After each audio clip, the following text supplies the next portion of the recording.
बड़ा lollipop question है, बताएंगे आपका मन तृप्त हो जाएगा। ये क्वेश्चन 2 नंबर में आता है बॉस, बतावेंगे दिल गार्डन गार्डन लगेगा। आइएगा जरा से, इसको बताने से पहले हम थोड़ा सा बतावेंगे आपको डैश। डैश के मतलब होता है ट्रांसपोज मैट्रिक्स। ट्रांसपोज मैट्रिक्स का मतलब होता है रो के कॉलम बना दीजिए और कॉलम को क्या बना दीजिए, रो। जहां रो के हिंदी होता है सूतल और कॉलम के हिंदी होता है खड़ा। रो के हिंदी क्या होता है, सूतल।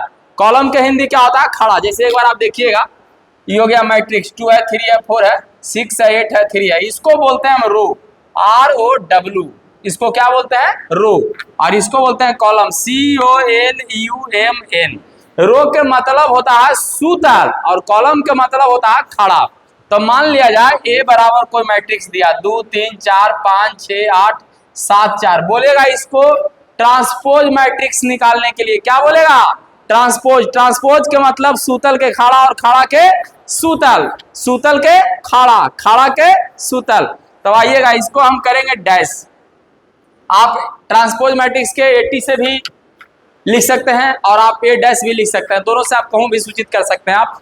तो ये बात है सूतल, इसको कर दीजिए खड़ा, उठ जो बाबू, 2 3 4 7, यह सूतल, खड़ा कर दीजिए 5 6 8 4।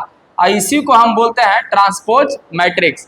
ट्रांसपोज मैट्रिक्स के मतलब सूतल के खड़ा और खड़ा के सूतल। चलिए जरा सा आइए क्वेश्चन में आपको हम दिखाते हैं, मन आपका तृप्त हो जाएगा और दिल गार्डन गार्डन लगेगा। ए बराबर दे दिया है boss cos x sin x minus sin x cos x। Prove that कह रहा है a डैश a बराबर I2। तो हम चलेंगे LHS, LHS कह रहा है a डैश a।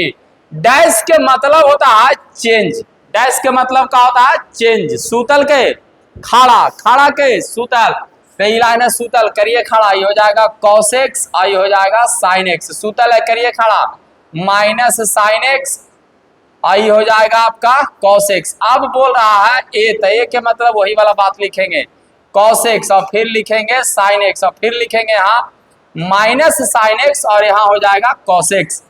मल्टीप्लाई अब करना है, मल्टीप्लाई होता है रो में कॉलम से, रो में किसके साथ होता है, कॉलम से, सूतल में खड़ा से, सूतल में खड़ा से।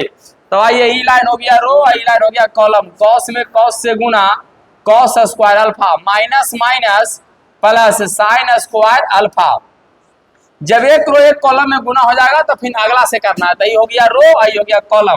कॉस में जब हम इससे करेंगे तो cos x into sine x, जब इसमें करेंगे तो minus sine x into cos x. अब दूसरा का रो हो गया रो आई कॉलम, साइन में जब cos से होगा तो sine x into cos x, cos में जब इससे होगा तो cos x into sine x. अच्छा ये एक्स में था, हमने अल्फा में लिख दिया, x हो गया। अब हट के कि सट के, तो फिर अब यहाँ होगा सेकंड रो से सेकंड कॉलम में, साइन में साइन से तो साइन स्क्वायर x हो जाएगा, कॉस में कॉस से तो कॉस स्क्वायर x हो जाएगा। ई से ही कट जाएगा और ई से ही कट जाएगा।